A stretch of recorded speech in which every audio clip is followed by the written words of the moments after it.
Thank you for hosting me. Hello. Hello.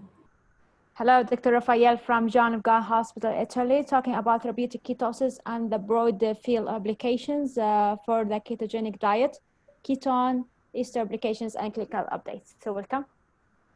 Thank you very much, Shaima. I know, Shaima, that you have already listened to my presentation, so this is going to be sort of a repetition for you. So I apologize to you. That's okay. About Thank this. It is pretty much the same topic, so I'm not going to change the presentation because it's a different conference. But sure. I believe this might have be of some interest for a number of people. So I'm going to share my screen very quickly. There we go. And so thank you very much again for hosting me to this very nice conference. I've been connected yesterday, so I had the opportunity to listen to a number of different talks. And unfortunately, I had to leave because of my job. Unfortunately, I have a very tight schedule and cannot take time off. I work as a pharmacist, and you know, during the COVID, it has been very urging our presence, so we couldn't be really off for any sort of conferences or similar. So. Thank you again. I'm going to talk about the beneficial, the potential of ketosis, especially neurodegenerative disease and dementia, of course. I'm going to get started from my story. I've been working with US Navy for 3.5 years, back in 2010 up to half of 2013 in Florida, in Tampa, University of South Florida. I've been working with the Office of Naval Research, which is the research section of the Navy. And we've been working on some of the issues they had. I don't know if there's any divers among you, but pretty much everybody knows that when you dive, there are some issues related to embolism and to bends. So the reason why the Navy wanted us to study the physiology behind diving was that a lot of divers were dying, were having a lot of problems during a deep dive, during a military mission. We used to work in a lab that had this gas palace. We used to call it gas palace because we had a lot of gas tanks, thanks to which we used to reproduce the Navy SEAL dives. We used to have hyperbaric chambers. In fact, the reason why we started studying this phenomenon was because the Navy SEALs were affected by what is called the central nervous system oxygen toxicity, which is an excess of hyperbaric oxygen, which is oxygen at high pressure, that would cause an increase of reactive oxygen species and therefore an increase of seizures, like epilepsy seizures. There are two ways to get this type of syndrome. One is through hyperbaric chamber therapy, as you can see on the left picture, or during a very deep dive, like the Navy SEAL dive, that you can see on the right-hand picture, with a rebreather. So long story short, you might wonder what actually happens when people have seizures under the water. I'm going to show you an official registration, official recording from the Navy during an exercise, process. These people were in a hyperbaric chamber, so there was no risk of drowning. This makes a difference. Okay, so there is no risk of death here. But imagine the same condition under the water. So the guy on the left-hand side here, as you can see my mouse indicating, is breathing pure oxygen at almost 3 atmospheres, which is about 40 meters of depth. The guy on the right-hand side is breathing air, so only 21% oxygen. So 100% oxygen on the left, 21% oxygen on the right. That makes a big difference, okay? So this guy here is gonna have seizures. Now you're gonna see him feeling dizzy and asking to interrupt his exercise. So now he's getting his mask, oxygen mask off. Okay, now they're pulling the alarm because something is going wrong. They know this person is going to have seizures. Now you can have a confirmation by looking at his legs. Keep looking on his legs. Now he's gonna stretch his legs and he's gonna have seizure, like epileptic type of grand mal seizures. See, as you can see here, now he's having seizures. The guy is unconscious. Now he will not remember a single thing. This will last for just 3 minutes or 4 minutes maximum. He won't remember a single thing, but it's out of risk because he's in a hyperbaric chamber, he's still breathing air. Imagine the same condition while diving in a military mission. I mean, most likely the diver is going to dive. So that makes a difference, okay? So, of course, we started studying this whole phenomenon starting from the neurons of the solitary complex, which is a very specific area in our brain that is responsible, it is necessary for us to breathe.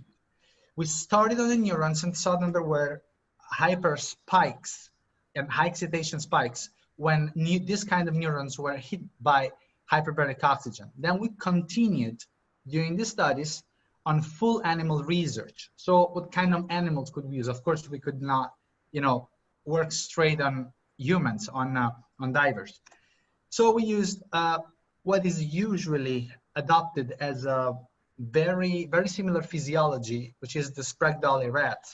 We implanted these rats with hyperbaric modules that were able to transmit through the hyperbaric chamber data on the electroencephalogram, electromyogram, and electrocardiogram. On top of that, this kind of telemetry modules were able to tell us which was the body temperature for our animals and their physical activity. All was recorded for the whole duration of the dive. So we wanted to know if there was any physiological parameter that could tell us that a seizure was going to happen. This was our scope, our aim. To avoid the seizure to happen, we wanted to understand what was the parameter changing right before the onset of seizure. So I'm going to show you very quickly what a rat having a seizure looks like. And that's the rat on the right panel. See, he's going to have seizures. So we would push the experiment onto the point that the rat was having seizure, and then we would stop the experiment and go back. As soon as we interrupt the hyperbaric oxygen to him, he would go back to normal condition and he wouldn't remember anything, because while this is happening, this rat is not remembering, is unconscious. So this was the pool of data that would be taken off out of every experiment. I had been running over 350 experiments for this study. So long story short, we found out and published that 3 to 5 minutes before the onset of seizures, of grand mal seizures, 2 parameters were up.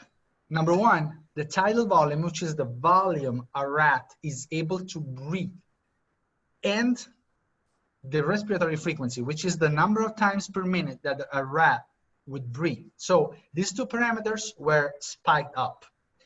This would tell us that right before the onset of seizure, our animals would breathe more frequently, and the amount of oxygen they would inhale would be much higher, considerably higher.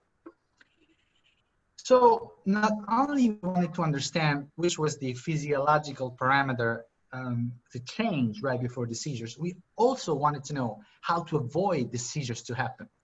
So we started off on antioxidants. Antioxidants are too mild for this kind of exposure to this kind of stimulus. So we actually went on anti-epileptic drugs, but this is out of question because we cannot give, the military, we cannot give them anti-epileptic drugs like carbamazepine or phenobarbital, just because we might avoid them to have seizures. I mean, there are too many side effects on these drugs, so there's no question. There was one other path we could follow, and it was the starvation ketosis. We know by literature that starvation ketosis has a lot of multiple beneficial effects. So we started going on this path, and our hypothesis was that being on ketosis, our Navy SEALs could actually avoid having seizures. But can you imagine putting Navy SEALs who are on a military mission, maybe say in Afghanistan or in a country where there is active war, we put them on a ketogenic diet. Ketogenic diet is very nice when you achieve your results, but avoiding carbohydrates might be very stressful for your mind.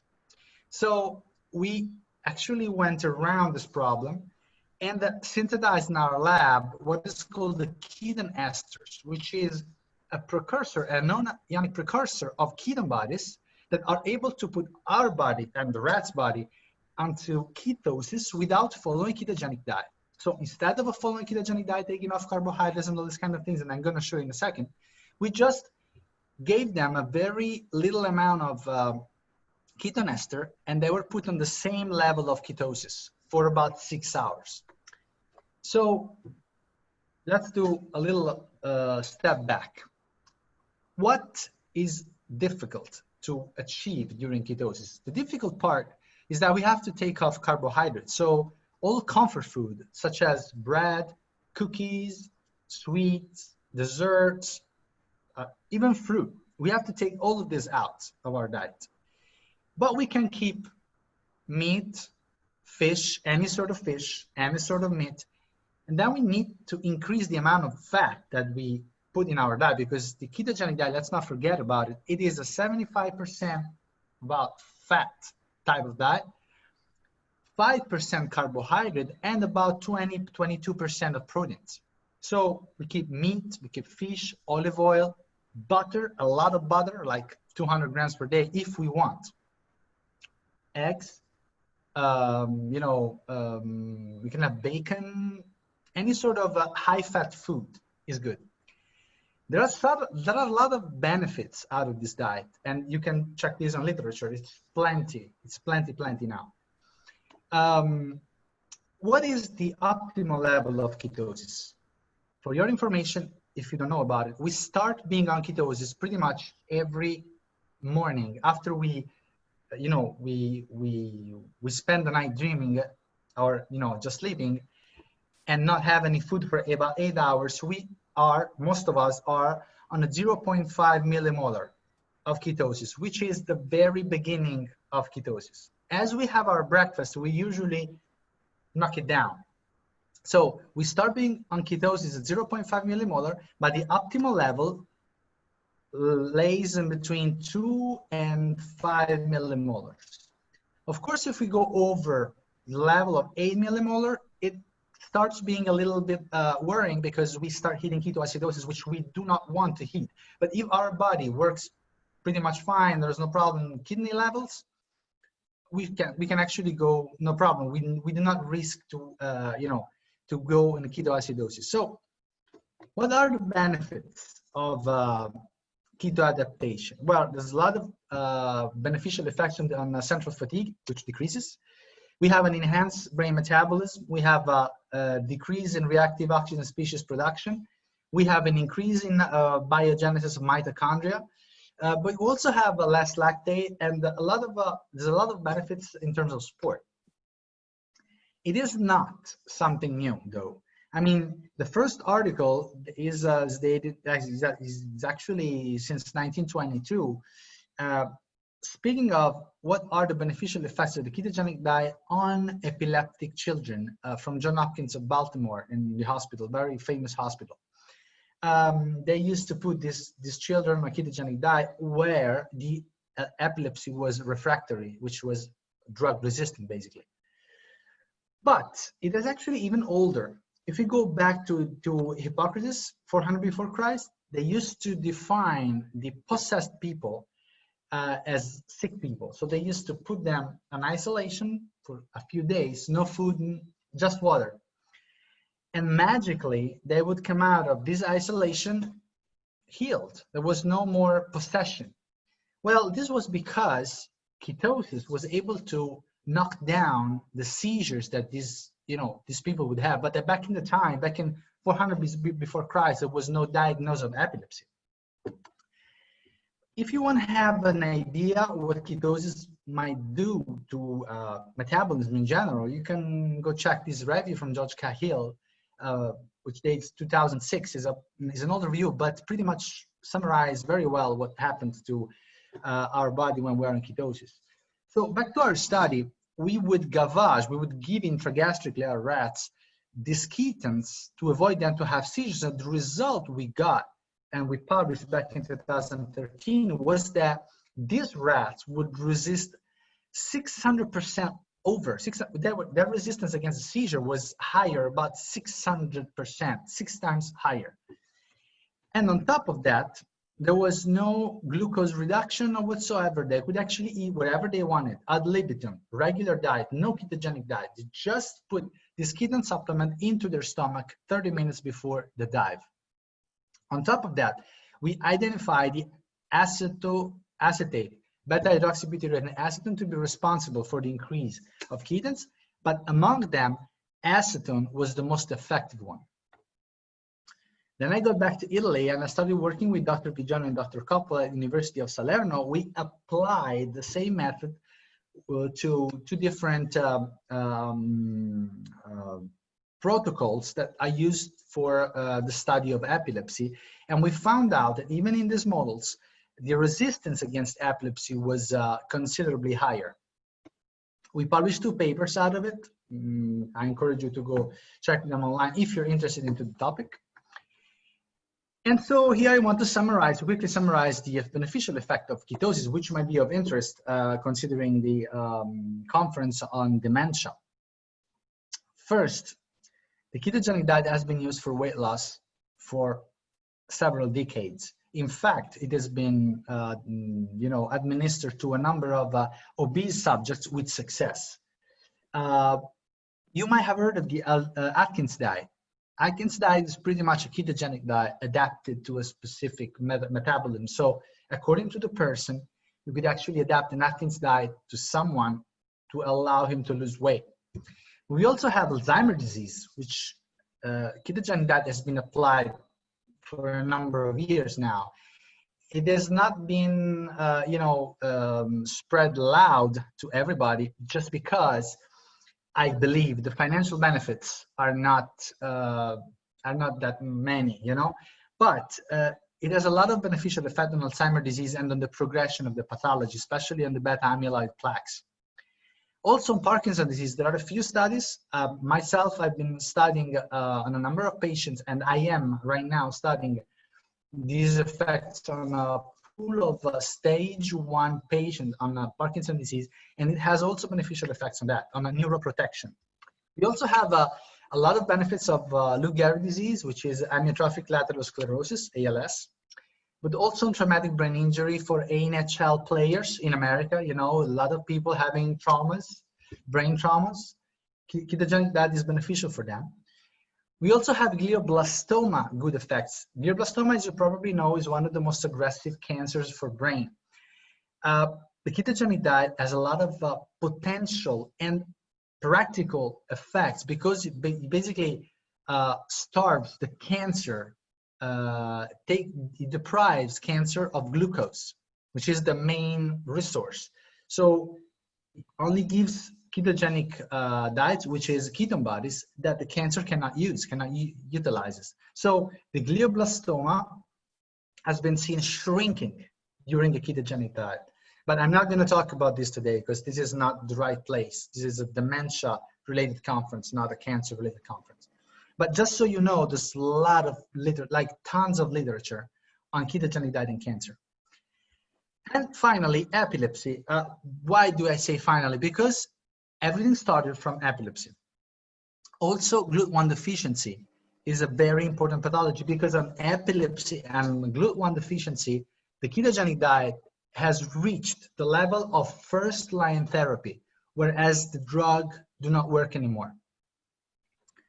Want to show you a case of my cancer, one of the very first patients being a witness of ketogenic diet everywhere in the world. This guy pretty much travels everywhere in the world, and we have been traveling around for a lot of conferences around the globe, from America to Asia to Australia. We've been actually presenting his own data to the scientific world when the ketogenic diet was not very much known. I mean, talking about 5 to 10 years ago.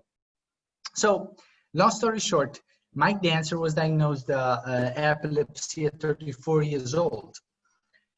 He was on drugs, carbamazepine, phenobarbital, like Tegretol, for a number of years. and for 4 years actually. And he had a lot of side effects. At some point, he decided to stop his drugs. So he talked to his neurologist and told him, you know, I'm gonna stop my drugs because I cannot sleep anymore. I have sexual troubles. I have allergies. It's pretty much a mess. My quality of life just decreased too much. So I want to stop my medication. So the neurologist told him, if you're gonna do this, you're probably gonna die within 6 months from today. Well, he didn't care and still went on, but started a ketogenic diet. He's a bodybuilder, and you know that ketogenic diet is used also in sport and in the bodybuilding industry to slim and to lose the last layers of fats, especially during competition. So he was in the world of fitness. He started the ketogenic diet and he's not been living for 6 months since then. It's been 11, almost 12 years now that he's been off of any drugs. He didn't have any seizure attacks since then. Just so you know, I mean, this is one of the most successful patients I've ever met. But like him, there are at least nowadays dozens of thousands of patients following ketogenic diet and not having a single seizure since then. Since I moved back to Italy, I started collaborating with a number of specialists because I wanted people to know that they could have a lot of potential beneficial effects thanks to ketosis. So I started working with Legambari Ketogenic Food, which is one of the very first companies that used to make products that were able to replace like pasta, bread, pizza. Can you imagine Italians, how attached they are to this kind of diet? I mean, we're all about pasta, pizza, and all this kind of craziness. So we love this kind of food. So to convince my people that some of them should probably reduce the amount of carbs or take completely them off, I had to propose them something that could replace this kind of food. And we were able to go very close, thanks to this company, able to produce this kind of, you can see some pictures here, of replacements. So we are able to keep these patients on ketosis, even if they eat something like bread or like sort of sugar, but it is not really sugar. At least the palatability, the taste is very similar. So I also been making a lot of videos informing people about ketosis and the beneficial effect of ketosis. So you can find this on YouTube too. And publishing a few review articles to express, what would have been good starting a ketogenic diet, even if we are not, sick, even if we don't have any pathologies for which we should start a ketogenic diet. There's a lot of beneficial effects. We also obtained the Ministry of Health approval to distribute these products to patients. So now epileptic children and GLUT1 deficiency children don't have to pay for that, which is a great success.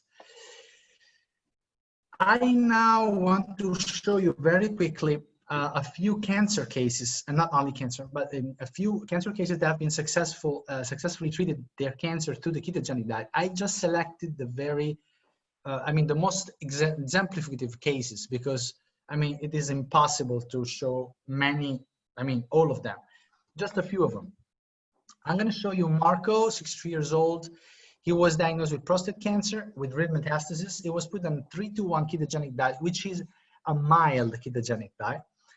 After 2 months on a ketogenic diet, his PSA, which is the prostate-specific antigen, went from 1.62 to below 1. And this value, being on a ketogenic diet, stayed lower 1 for over 2 years. On top of that, he didn't do any radiotherapy, and this PET scan revealed that there was no evidence of cancer recurrence. Case number 2, Marco. Marco had the pancreatic cancer, was put on a strict ketogenic diet because pancreas might require a stricter therapy, a stricter diet. With the help of these products, we were able to put them on a ketogenic diet his cancer antigen went from the value of 43.69 unit per milliliter to 9.84 in only 6 months, and he's been on a ketogenic diet for over 2.5 years. There is no evidence of cancer recurrence. So, of course, once on a ketogenic diet, the patient needs to be monitored, cannot be just left alone. Michele, this guy had the second high-grade glial lesions. He was put on a strict 4-to-1 ketogenic diet. He was able, after 9 months on a ketogenic diet, to reduce his glial lesions, tumor mass, and perilesional edema. So these are all symptoms of the fact that we are having a very good effect against cancer. We are basically starving cancer of its primary nutrition source, which is sugar, which is glucose. Again, Matteo used to have, he was diagnosed with stage 4 colon adenocarcinoma, was put on a strict ketogenic diet. His ketosis was stable. He's been 10 months on a ketogenic diet. He had a reduction of lesions, of adenocarcinoma lesions. Everything is good. So far, so good. And then who knows? But at least we blocked a certain path for the cancer. Not only cancer, but also glycogenosis cases. Like this guy, Luca, 25 years old, was put on a 3-to-1 ketogenic diet, mild ketogenic diet. He had pain all over his body. He was able to go back to work and exercise, and he had no pain anymore, no more spasms.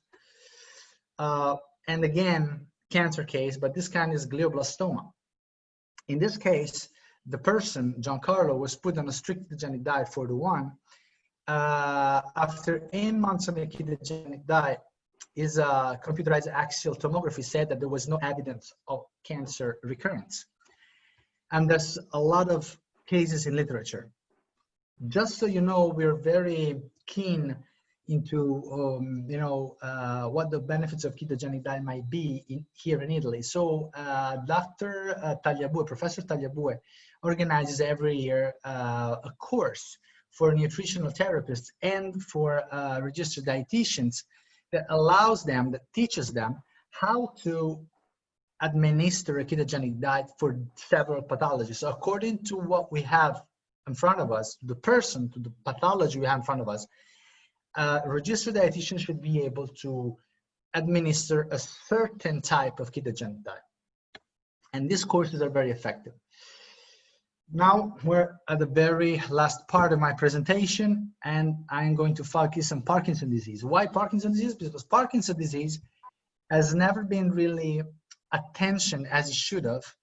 Why? Because one of the main problems that patients in Parkinson's disease encounter is constipation. And coincidence, one of the major side effects of ketogenic diet is constipation. So we don't want to mess up with these patients, but at the same time, we need to understand what the benefits are. As I told you the first, and at the beginning of this presentation, this study is an ongoing study. 1 month has gone, 2 still have to go. And we are studying what are the beneficial effects of ketosis. But before doing this, we wanted to know what was present in literature of ketogenic diet against Parkinson's disease. That's not much.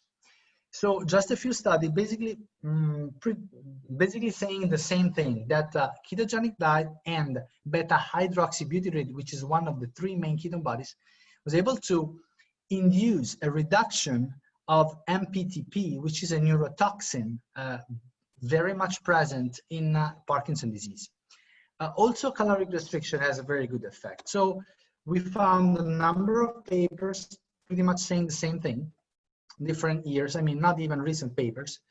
And they all would say that beta-hydroxybutyrate had a beneficial effect. So we started the study at Villa Margherita, which is an institute here in my town here, with these guys, with these neurologists, and we have been starting analyzing these factors for our patients: speaking abilities, facial expressions, tremors, posture, leg agility, their capability of talking and there of making a sentence. But also, we have been analyzing their autonomic dysfunctions, sleep troubles, disturbances at neuropsychiatric levels, but also their respiratory troubles, the way they fall, the way they have pain. And we use these types of tests that for those who are in the field might mean something, but like you might know or not, that GWAS test is used for Parkinson's disease, time up and go, 10 meters, all specific tests for Parkinson's disease. We've been examining their mind mental state. There are also concentration and attention tests. We've been administering them. We've also been testing their memory, their logics, their phonemic fluency, their semantic fluency, the way they build a sentence pretty much. I'm going to give you a very quick example here.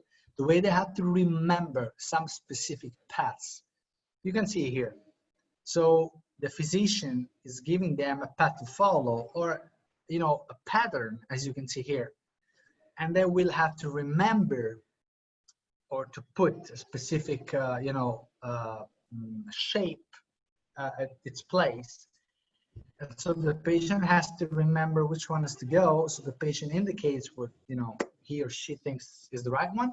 Then the data are analyzed through a computer, and then as you probably know, and analyzed later. Now, so far, as I told you, we only gone 1 month into the study. We aim to go for 3 months. So this is an ongoing study. We analyze cognitive performances, cognitive decline, motor conditions, and non-motor conditions. We don't have results right now, but one thing that is in common with this study that was published in 2010 from New Zealand, Dr. Phillips, he put a pool of 38 people on a ketogenic diet for 2 months, Parkinson patients, of course. 2 months on a ketogenic diet. There was a decrease in urinary problems, in pain, in fatigue, and also daytime sleepiness. This is reduced when we are on a ketogenic diet. Also, there was an increase in cognitive function. Our common result with this study is that there is a decrease in urinary problems for these patients. Also, these guys in this study and us, we are demonstrating that it is safe for a Parkinson patient to be on a ketogenic diet, especially if at early stages. The ketogenic diet has a number of beneficial effects. First of all, it neuroprotects patients. So we've been organizing a number of initiatives year by year, not this year because of COVID, of coronavirus, but all the previous years, we've been organizing a lot of initiatives for patients. We've been calling them the Run for Parkinson. Of course, we're not talking about the real race, but they walk together. It's a way to get together, to let them understand that we want to help them. And also, our next step into these pathologies, of course, it's hard to give a ketogenic diet, so we want to give them the keton ester, the molecule that we've been synthesizing and patenting in the United States for these patients too, so that it can help neuroprotecting their brain. I also want to mention the Italian GLUT1 Deficiency Association that has helped a lot finding the patients, and RareConnect.org, which is a platform, a website that is able to connect people and their relatives that sometimes feel alone. And this way they can get together, especially for rare diseases. Also want to thank Cosimina Cusano, a doctor I've been working with, a number of pathologists for ketogenic diet. And very last thing, I want to suggest you some movies to watch to let you understand how sometimes glucose can be bad for all of us. First movie is an American movie, Fed Up. That's very interesting. You can find it online. I mean, it's easy to find. Another movie, which is from Australia, is That Sugar Film. In this movie, the main character tests on himself the bad effects of sugars, of excessive sugar on his body, and you can see what happens through his journey. I mean, this is crazy, crazy, crazy, but it helps a lot us understand what are the bad effects of sugar in our regular diet. Then I suggest you to watch The Magic Pill from 2017. It's an American movie that helps you, you know, making lights on some concepts. And finally, last but not least, this is a homemade movie that a guy realized back in 2014.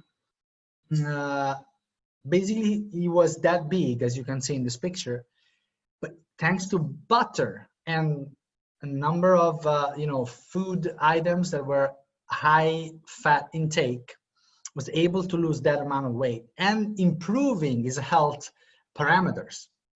So I strongly suggest, especially this movie, for you to watch. This has no science in it, just a report of what this guy did.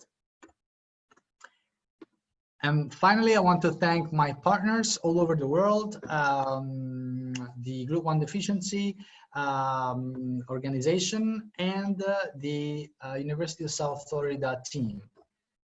Thank you very much for your attention. If you have any questions, I will be happy to answer. Thank you so much, Dr. Raffaele, for your presentation.